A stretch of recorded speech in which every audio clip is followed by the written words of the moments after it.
కేంద్ర ఎన్నికల సంఘం చాలా గట్టిగా రంగంలో దిగింది. కేంద్ర ప్రభుత్వ అధీనంలో ఉండే వివిధ శాఖలు, income tax, IT, IB, CBI లాంటి సంస్థలన్నీ కూడా కేంద్ర ప్రభుత్వంతో సంబంధం లేకుండా కేంద్ర ఎన్నికల కమిషన్ వాళ్ళకి సమాచారం లిఖితపూర్వకంగా కానీ మౌఖికంగా కానీ తెలియజేస్తే వెంటనే రంగంలో దిగి చర్యలు తీసుకోవాలి. దానికి కేంద్ర ప్రభుత్వం యొక్క అనుమతి అవసరం లేదు. అటువంటి స్వయం ప్రతిపత్తి కలిగిన కేంద్ర ఎన్నికల కమిషన్కి సర్వాధికారాలు ఉన్నాయి. కేంద్ర ఎన్నికల కమిషన్ రాష్ట్రపతి ద్రౌపది ముర్ము ఆదేశాల ప్రకారమే పనిచేస్తారు. అలాంటి కేంద్ర ఎన్నికల కమిషన్ తెలంగాణ రాష్ట్రంలో 20 మంది సీనియర్ అధికారులు, దాంట్లో 3 పోలీస్ కమిషనర్లు, 10 మంది జిల్లా ఎస్పీలు, 3 సీనియర్ ఐఏఎస్ అధికారులపై కొరడా జొలిపించి ఎన్నడూ లేని విధంగా ఎన్నికల కమిషన్ చరిత్రలో ఆనాడు భయకంపితులు చేసిన టిఎన్ శేషన్ కంటే కూడా ఒక అడుగు ముందుకేసింది. ఇక ఇప్పుడు మరొక ఆశ్చర్యకరమైన అంశం, తెలంగాణ ఎలక్షన్ కన్నడ కలెక్షన్. బెంగళూరు నగరంలో అక్కడ 42 కోట్ల రూపాయలు 22 అట్టపెట్టెల్లో సర్దారు. ఇన్కమ్ ట్యాక్స్ అధికారులు వాళ్ళకు కొంత సమాచారం అందింది. దాని ఆధారంగా గురువారం రాత్రి నుంచి నిఘా పెట్టారు. ఈ ఇన్కమ్ ట్యాక్స్ అధికారులు కర్ణాటక రాష్ట్రానికి, దక్షిణ భారతదేశానికి చెందిన వాళ్ళు కాదు. వాళ్ళు ఢిల్లీ నుంచి, బొంబాయి నుంచి, ఉత్తర భారతం నుంచి దిగారు. వీళ్ళు ఉన్నట్టుగా కూడా కర్ణాటకలో ఉండే ఐటీ అధికారులకు కానీ ఎవ్వరికీ సమాచారం కూడా లేదు. ఏ రాష్ట్రపు అధికారులు ఎక్కడ పనిచేస్తున్నారో, కర్ణాటక రాష్ట్రంలో ఏ మూలున్నారో కూడా తెలవని పరిస్థితిలో వాళ్ళు అంత నిఘా పెట్టి రహస్యంగా వాళ్ళ కార్యక్రమాన్ని నిర్వహిస్తున్నారు. గురువారం రాత్రి వాళ్ళకి సమాచారం రాగానే శుక్రవారం తెల్లవారుజామున ఆర్టీ నగర్లో, బెంగళూరు ఆత్మానంద కాలనీ, అక్కడికి వెళ్ళి ఒక ఇంటి ముందు నిఘా పెట్టారు. పెట్టెలు పైనుంచి అపార్ట్మెంట్లోంచి తీసుకొచ్చి లారీలో సర్దుతున్నారు. లారీలో సర్దుతూ ఉండగా దాడి చేశారు. దాడి చేస్తే ఉంది, అట్టపెట్టెల నిండా నోట్ల కట్టలే, 500 రూపాయల నోట్ల కట్టలు. పైకి వెళ్ళి అపార్ట్మెంట్లో చూస్తే అపార్ట్మెంట్లో అన్ని అట్టపెట్టెలో పేర్చున్నాయి. కొన్ని అయితే మంచాల కింద పెట్టున్నాయి. వాళ్ళని రెడ్ హ్యాండెడ్గా పట్టుకున్నారు. ఇది ఎవరికి చెందిన సొమ్ము అంటే కర్ణాటక రాష్ట్రంలో ఒక అధికారంలో ఉన్న మంత్రికి సంబంధించిన సొమ్ముగా వార్తలు వస్తున్నాయి. అయితే ఆ ఇల్లు ఎవరిది? ఇది అశ్వత్థమ్మ, మాజీ కార్పొరేటర్, కాంగ్రెస్ కార్పొరేటర్, ఆమెకి చెందిన ఇల్లు. ఈ మాజీ కార్పొరేటర్ అశ్వత్థమ్మ భర్త అంబికాపతి. అంబికాపతి బెంగళూరు మహానగర కాంట్రాక్టర్ల సంఘానికి అధ్యక్షుడు, అట్లాగే కర్ణాటక రాష్ట్ర కాంట్రాక్టర్ల సంఘానికి ఉపాధ్యక్షుడు. ఐటీ అధికారులు భావించేది ఏంటంటే అంబికాపతి కాంట్రాక్టర్ల దగ్గర నుంచి సేకరణ చేసిన డబ్బుని తెలంగాణ రాష్ట్రానికి పంపిస్తూ ఉండగా పట్టుబడ్డాడు అని వార్తలు వెలువడుతున్నాయి. అయితే ఇన్కమ్ ట్యాక్స్ అధికారులు చాలా తెలివిగా గురువారం రాత్రి అంబికాపతి కుమార్తె దివ్య ఇంట్లో కూడా దాడులు చేసి అక్కడ కూడా పెద్ద ఎత్తున నగదును స్వాధీనం చేసుకోవడం జరిగింది. ఈ విధంగా తెలంగాణ రాష్ట్రానికి పంపవలసిన 42 కోట్ల నల్లధనాన్ని ఇన్కమ్ ట్యాక్స్ పట్టుకొని దాన్ని ఎన్ఫోర్స్మెంట్ అధికారులకు అప్పచెప్పారు. ఇప్పుడు ఎన్ఫోర్స్మెంట్ డైరెక్టరేట్ అధికారులు ఆ విషయాన్ని పరిశీలిస్తున్నారు. ఇప్పుడు కర్ణాటక నుంచి తెలంగాణ రాష్ట్రానికి పెద్ద ఎత్తున హవాలా రూపంలో డబ్బు ఇక్కడికి వస్తుందనే సమాచారం ఉంది. హవాలా అనగా కర్ణాటక రాష్ట్రంలో ఒక వ్యక్తికి డబ్బు ఇస్తారు. ఆయనకి చెందిన మరొక మనిషి తెలంగాణ రాష్ట్రంలో హైదరాబాదులో కానీ జిల్లాల్లో కానీ మరే నగరంలో కానీ ఆ డబ్బుని ఎవరికి ఇవ్వాలో వాళ్ళకి ఇస్తారు.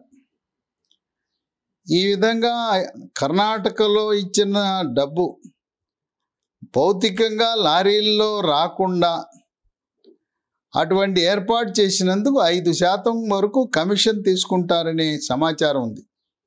అందువల్ల ఐటీ అధికారులు, కేంద్ర ప్రభుత్వ దర్యాప్తు సంస్థలు కూడా ఈ హవాలా నగదు ఏ విధంగా ఎక్కడెక్కడ ఇటువంటి ఇంతకుముందు కార్యకలాపాలు జరిగినావో వాటిపై కూడా నిఘా పెట్టారు. ఇంకోటి కూడా చేశారు. అన్ని బ్యాంకులకు ఆదేశాలు ఇచ్చారు. ఎవరైనా బ్యాంకు నుంచి పెద్ద మొత్తం తన ఖాతా నుంచి తీసుకుని వెళ్తూ ఉంటే ఆ మొత్తము ఇవ్వగానే వెంటనే ఈ సమాచారాన్ని ఆదాయ పన్ను శాఖ అధికారులకు బ్యాంకు వాళ్ళు తెలియజేస్తున్నారు. ఆ నగదుని లక్షలు కోట్ల కొలది నగదుని ఉపసంహరించి తన సొంత ఖాతాలోంచి ఏం చేస్తున్నాడు అనే దానిపై నిఘా పెట్టి ఆ డబ్బు ఎందుకు విత్డ్రా చేశాడు, బ్యాంకు నుంచి ఎందుకు తెచ్చాడు, ఏ ఉద్దేశంతో తెచ్చాడు అనేది కూడా ట్రాకింగ్ చేసి ఇన్కమ్ ట్యాక్స్ అధికారులు ఆ విధంగా కూడా ఈ ఎన్నికలలో మద్యము ఏరులై పారకుండా నోట్లకు అమ్ముడు పోకుండా ఓట్లు వారి చర్యలు కట్టుదిట్టం చేశారు. ఇక అయితే తెలంగాణ రాష్ట్రంలో వాణిజ్య పన్నుల శాఖ, ఆబ్కారీ శాఖ మీద అధికారుల మీద వేటు వేశారు కేంద్ర ఎన్నికల సంఘం. ఎందుకంటే జిఎస్టి శాఖ ఈ గిఫ్ట్లు ప్రలోభపరచడానికి ఇచ్చే ఓటర్లను ప్రభావితం చేసే ఐటమ్స్ ఉంటాయి. గోడ గడియారాలు, మిక్సీలు, కుక్కర్లు, ఇస్త్రీ పెట్లు, ఇలాంటివన్నీ కూడా ఓటర్లకు ఇచ్చే అవకాశం ఉన్నది. ఈ జిఎస్టి శాఖ, వాణిజ్య పన్నుల శాఖ వారికి అవగాహన ఉంటుంది. ఇదే కాకుండా చీరల పంపిణీ కూడా పెద్ద ఎత్తున జరుగుతూ ఉంటుంది. ఆ చీరల అమ్మకాలు, చీరల కొనుగోలు అమ్మకాల మీద నిఘా పెట్టినా కూడా ఈ చీరలు ఎక్కడెక్కడ పంపిణీ జరుగుతున్నాయనే మూలాలు లభిస్తాయి. అలాగే ఎక్సైజ్ శాఖలో పెద్ద ఎత్తున ఇప్పటికే మద్యం పెద్ద ఎత్తున నిల్వలు చేశారు. ఆ నిల్వలను వివిధ రాజకీయ పార్టీలకు అమ్ముతారు. మార్కెట్ రేట్ కంటే ఎక్కువ ధరకు అమ్ముతారు. ఒక్కరోజునే ఎక్కువ ఇమ్మంటే ఇవ్వరు కనుక గత 6 నెలలుగా రోజువారీగా కొన్ని కేసులు ప్రతిరోజు ఎక్కువ ఆర్డర్ పెట్టి అవన్నీ దాచిపెట్టి ఇప్పుడు అమ్ముకుంటుంటారు. ఇలా ఉంటే రాజకీయ పార్టీలు కూడా చాలా తెలివిగా ప్రవర్తిస్తున్నాయి. ఈ ఓటర్లను ప్రభావితం చేసే ఈ గిఫ్ట్లన్నీ కొనటం, రవాణా చేయటం, పంపిణీ చేయటం ఇవన్నీ ఎందుకు? ఎవరైతే ఓటర్ ఉన్నారో ఓటర్ స్లిప్ ఇచ్చిన విధంగా ఒక స్లిప్ ఇచ్చేస్తున్నారు, సంతకం పెట్టి. ముద్ర ఇయటం లేదు, సంతకం పెడుతున్నారు. ఆయా పెద్ద పెద్ద గ్రామాలు ఉంటే పెద్ద గ్రామం, మండలాలు ఉంటే మండలం, సిటీలు ఉంటే వివిధ షాపులకు వెళ్ళి మీకు కావాల్సినవి కొనుక్కోండి అని చెప్తున్నారు. ఇదిగో 1000 రూపాయల కూపన్, మీకు నచ్చిన ఐటెం కొనుక్కోండి. ఇంకా ఏదైనా 1200 1500 అయితే మిగతా డబ్బు మీరు చెల్లించి కొనుక్కోండి అని చెప్పి కూపన్ల పంపిణీకి కూడా అలవాటు పడిపోయినాయి రాజకీయ పార్టీలు. ఇక మద్యం దుకాణాల్లోకి వెళ్ళి ఆ మద్యం సీసాలు కొనటం, ఆ కేసులన్నీ రవాణా పంపిణీ ఎది లేకుండా గ్రామాలలో మండలాల్లో ఎక్కడ చూసినా మంచినీళ్లు లభించని గ్రామాల్లో కూడా మద్యం షాపులు పుష్కలంగా ఉన్నాయి. ఈ రాజకీయ పార్టీలు స్లిప్పులు ఇచ్చేస్తున్నారు. సాయంత్రం అయ్యేసరికి స్లిప్పులు ఇచ్చేస్తే ఆ స్లిప్పులు తీసుకెళ్ళి మద్య దుకాణంలో ఇచ్చి 1 సీసానా 2 సీసాల దాంట్లో రాస్తారు, ఆ విధంగా తాగుతున్నారు. సో కేంద్ర ఎన్నికల కమిషన్ వాళ్ళు ఎత్తులేస్తుంటే రాజకీయ పార్టీలు పై ఎత్తులేస్తున్నారు. వాళ్ళ వ్యూహాలకు, కేంద్ర ఎన్నికల కమిషన్ యొక్క వ్యూహాలకు ప్రతి వ్యూహాలు రచిస్తున్నాయి రాజకీయ పార్టీలు. 6 మద్యంతోనూ డబ్బు కట్లతోనూ ఓటర్లను ప్రభావితం చేసి, ఓటర్లను కొనుగోలు చేసి ఎట్లాగొట్ట గెలిచేయాలనే సంకల్పంతో రాజకీయ పార్టీలు ఉంటే, మరోపక్క నిఘా సంస్థలు కూడా చాలా పట్టుదలగా ఉన్నాయి. ఎన్నికలు జరుగుతున్న 5 రాష్ట్రాల్లో కూడా, తెలంగాణ రాష్ట్రంలో ఉత్తరాది నుంచి ఇన్కమ్ ట్యాక్స్ బృందాలు వచ్చినాయి, సిబిఐ బృందాలు ఉన్నాయి, ఎన్ఫోర్స్మెంట్ డైరెక్టరేట్ బృందాలు ఉన్నాయి. అలాగే జిఎస్టీ అనేది రాష్ట్ర ప్రభుత్వ వాణిజ్య పన్నుల శాఖతో పాటు కేంద్ర ప్రభుత్వ జిఎస్టీ శాఖ ఉంది. జిఎస్టీలో కూడా విజిలెన్స్ ఉంది. కేంద్ర జిఎస్టీలో ఉత్తర భారతానికి చెందిన రాష్ట్రాల నుంచి తెలంగాణ రాష్ట్రంలోకి దింపారు ఈ బృందాలను. స్థానికంగా పనిచేసే అధికారులకు ఎవరు వచ్చారు, ఏం చేస్తున్నారనే సమాచారం ఉండదు. అందువల్ల ఇప్పుడు ఈ మద్యముకి అడ్డుకట్ట వేయాలని, నోట్ల పంపిణీ జరగకుండా చేయాలని కృతనిశ్చయంతో కేంద్ర ఎన్నికల commission chief commissioner Rajiv Kumar ఉన్నారు. ఇక ఇటువంటి వ్యూహాల మధ్యలో మరి రాజకీయ పార్టీలు విజయం సాధిస్తాయా, లేదు కేంద్ర ఎన్నికల సంఘము, కేంద్ర ఈ నిఘా సంస్థలు విజయం సాధిస్తాయనేది కష్టతరమే. ఎందుకంటే ఈ రాజకీయ పార్టీలు గత 40 సంవత్సరాలుగా ఓటర్లను ప్రభావితం చేయటానికి అలవాటు పడిపోయినాయి. అందువల్ల ఈ కర్ణాటకలో జరిగిన సంఘటన, అక్కడ అధికార పార్టీగా ఉన్న కర్ణాటక కాంగ్రెస్, దీని ప్రభావము తెలంగాణ రాష్ట్రం మీద పడబోతూ ఉంది. తెలంగాణ రాష్ట్రం చుట్టూ బార్డర్లు అయితే ఏదైతే ఉన్నాయో, బార్డర్లో ఉండే చెక్ పోస్టులో నిఘా పెట్టారు, హవాలాల మీద నిఘా పెట్టారు, బ్యాంకుల మీద నిఘా పెట్టారు, ఇన్కమ్ ట్యాక్స్ దాడులు, ఎక్కడ ఏం జరుగుతుందో తెలవదు. ఎక్కడైనా కోట్ల కొలది చెల్లింపులు కానీ, కోట్ల కొలది బ్యాంకు నుంచి తీసుకెళ్తుంటే దాని మీద నిఘా పెట్టడం, ఇవన్నీ కూడా చిత్తశుద్ధితో, పారదర్శకతతో, నిబద్ధతతో కేంద్ర ఎన్నికల కమిషన్ తమ వంతు ప్రయత్నం వాళ్ళు చేస్తున్నారు. కర్ణాటక రాష్ట్రంలో కర్ణాటక రాష్ట్ర పోలీసు కేంద్ర నిఘా సంస్థలకు సహకరించని కారణం వల్ల వాళ్ళు కేంద్ర బలగాలను ఆశ్రయించి, కేంద్ర నిఘా సంస్థలు వాళ్ళు సిఆర్పిఎఫ్ బలాలను వారి వెంట తీసుకువెళ్ళి వాళ్ళపై దాడులు కూడా జరిగే అవకాశం ఉన్నది. కనుక ఎప్పటికప్పుడు ఎక్కడికి వెళ్ళినా కూడా కేంద్ర సాయుధ బలగాల అండదండలతో ఇన్కమ్ ట్యాక్సు, ఈడీ, జిఎస్టీ, అలాగే నిఘా విభాగం, ఇన్ఫర్మేషన్ బ్యూరో, ఐబీ, ఈ సంస్థలన్నీ కూడా చిత్తశుద్ధితో కేవలం తెలంగాణనే కాకుండా మిగిలిన 4 రాష్ట్రాల్లో కూడా ఎన్నికల్లో మద్యము ప్రభావము, డబ్బు ప్రభావం లేకుండా చేయాలనే సంకల్పంతో వాళ్ళు ప్రయత్నం చేస్తున్నారు. దీనికి ప్రజల యొక్క సహకారం కూడా ముఖ్యం. ఓటర్లు మాకు డబ్బు వద్దు, మాకు మీ గిఫ్ట్లు వద్దు, మీ చీరలు వద్దు, మీ సారా సీసాలు వద్దని అన్న రోజు జాతిపిత మహాత్మా గాంధీజీ కన్న కలలు, బాబాసాహెబ్ అంబేద్కర్ ఏ ఉద్దేశంతో మన రాజ్యాంగాన్ని రచించాడో అది సఫలీకృతం కావాలంటే ఓటర్లలో చైతన్యం రావాలి. ఒకరోజు 2 రోజులు వాళ్ళిచ్చే తాయిలాలకు ప్రలోభపడకుండా స్వచ్ఛందంగా నచ్చిన వారికి మనం ఓటు వేయవలసిన అవసరం ఉంది.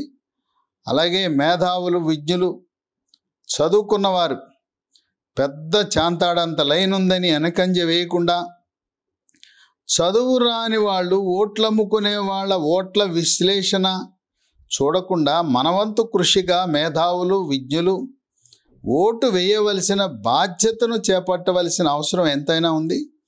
ఏదేమైనా కర్ణాటకలో 42 కోట్లు, వాళ్ళిచ్చిన సమాచారం ప్రకారం ఇప్పటికీ 8 కోట్లు, 50 కోట్లు పంపాలి తెలంగాణకి. 8 కోట్లు ఇప్పటికే చేరిందంట. ఆ 8 కోట్లు ఎక్కడికి చేరిందనేది అని అధ్యయనం చేస్తున్నారు. ఈ విధంగా మనం ఈ 50 కోట్లు కూడా కేంద్ర ప్రభుత్వ ఖజానాకి వెళ్ళిపోతుంది. ఈ ఏ డబ్బు అయితే ఉందో లెక్కల్లోని డబ్బు, నల్లధనం అంతా కూడా ఇన్కమ్ ట్యాక్స్ శాఖకి వెళ్ళిపోతుంది. కేంద్ర ప్రభుత్వానికి వెళ్తే దాంట్లో మళ్ళీ మన వాటా, రాష్ట్రాల వాటా కింద 42% రాష్ట్రాలకు కూడా ఇన్కమ్ ట్యాక్స్ శాఖ నుంచి చెందుతుంది. ఇక తెలంగాణ రాష్ట్ర చరిత్ర చూస్తే ఎన్నికల నోటిఫికేషన్ ఇచ్చిన తర్వాత 4 రోజుల్లో 37 కోట్లు పట్టుబడినాయి కరెన్సీ నోట్లు. అంతా నల్లధనమే, ఎవరు లెక్కలు చెప్పలేకపోతున్నారు. 37 కోట్లతో పాటు బంగారము, ఊహకందని బంగారం, 350 కేజీల బంగారాన్ని తెలంగాణ రాష్ట్ర పోలీసులు పట్టుకోవటం అనేది విశేషం. ఇక దీంతోపాటు మరొక 100 కేజీల వెండి. ఇక మాదక ద్రవ్యాల విషయం చెప్పనవసరం లేదు. ఈ విధంగా సగటున రోజుకి 10 కోట్ల రూపాయలు నల్లధనాన్ని రాష్ట్ర పోలీసులు పట్టుకోవటం అనేది ఒక విశేషం. రాష్ట్రంలో ఎక్కడ చెక్ పోస్ట్ ఉన్నా చెక్ పోస్ట్లో తనిఖీలు జరుగుతూ ఉన్నాయి. రాష్ట్ర బార్డర్లు, సరిహద్దుల్లో ఉండే అన్ని చెక్ పోస్టుల్లో కూడా తనిఖీలు జరుగుతున్నాయి. వాతావరణం చూస్తుంటే గతంలో ఎన్నడూ లేని విధంగా కేంద్ర ఎన్నికల సంఘం కఠినంగా ప్రవర్తిస్తూ ఉంది. ఇప్పుడున్న ప్రస్తుత కేంద్ర ప్రధాన ఎన్నికల కమిషనర్ రాజీవ్ కుమార్, ఈయనకి మాజీ ఎలక్షన్ కమిషనర్ టిఎన్ శేషన్ కూడా కొన్ని పోలికలు ఉన్నాయని చెప్పి విశ్లేషకులు భావిస్తున్నారు. ఏదేమైనా ఓటును అమ్ముకోవటం పాపంగా భావించి పవిత్రమైన ఓటుని ప్రలోభాలకు గురి కాకుండా ఓటర్లు వినియోగించుకోవలసిన అవసరాన్ని విద్యార్థికులు, మేధావులు, ప్రజలను చైతన్యపరచవలసిన అవసరం ఎంతైనా ఉంది. ఎవరో వస్తారు, ఏదో చేస్తారు అని ఎందుకు ఎదురు చూస్తావు? రా, నీ ఊర్లో ఉన్న సమస్యలని నువ్వే పరిష్కరించు. నీ ఇల్లే కాదు, నీ ఊరు కూడా నీదే. ఇప్పటి వరకు మీపై ఎన్నో దాడులు, దౌర్జన్యాలు జరిగినా చూస్తూ ఉన్నారు. మీ చుట్టూ జరిగే అన్యాయాన్ని వీడియో తీసి ఈ క్రింద ఉన్న నంబర్కి పంపించండి. మీ ఊర్లో జరిగే వింతలు, విశేషాలు మరియు మీలో కానీ మీ చుట్టుపక్క వాళ్ళలో కానీ ఏదైనా స్పెషల్ టాలెంట్ ఉన్నా కూడా మమ్మల్ని సంప్రదించండి. ఈ ప్రపంచానికి హిట్ టీవీ మిమ్మల్ని పరిచయం చేస్తోంది. హిట్ టీవీ, ఇది సామాన్యుడి టీవీ.